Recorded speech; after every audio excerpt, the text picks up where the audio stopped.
Yes, Shaykh. Inshallah, I plan to have children next year.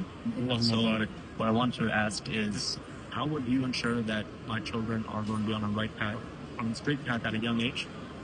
And in the event that they are being deviant or they are deviant, at what point am I let go of that responsibility? It's a beautiful question. The first thing is, to me, this is my personal advice. So, to me, the most important thing is that you start the tarbiyah young. You start to encourage your children towards praying and fasting and grow towards hijab when they're young. At what age? I would say that before 7 years of age, maybe around 4 or 5, you start to lovingly encourage them, not harshly, obviously. And then at the age of 7, you should really get them involved in it. And this is from the hadith of the Prophet ﷺ about salah. At the age of 10, you should be strictly enforcing that.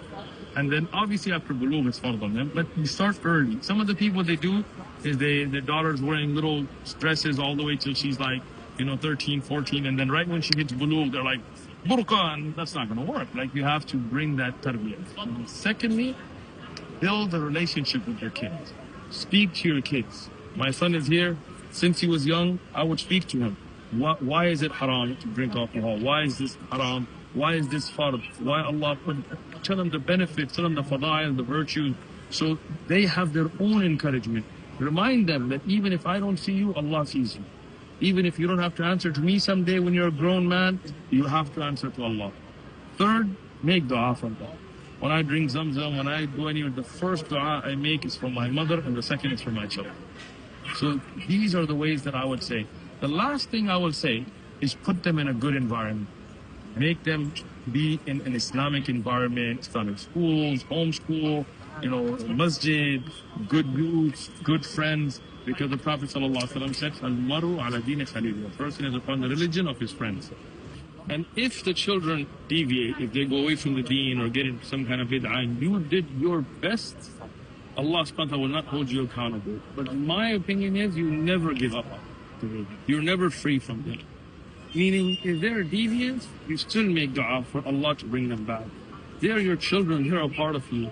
You're never like, okay, I tried my best, go do whatever you want. Never.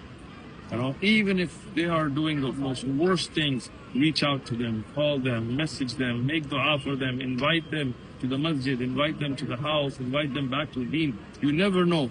A child could be away from the deen for 30, 40, 50 years and come back and become a great da'i and a great alim and a great scholar. Malik ibn Dinar was a drunk and a bandit and a robber and a horrible person. But Allah changed him as a grown man. He already had children. Allah changed him. He became a great zahid, somebody who loved the akhirah, a great scholar of Islam. So we never give up on our kids. These are my advice. Allah protect my children and yours.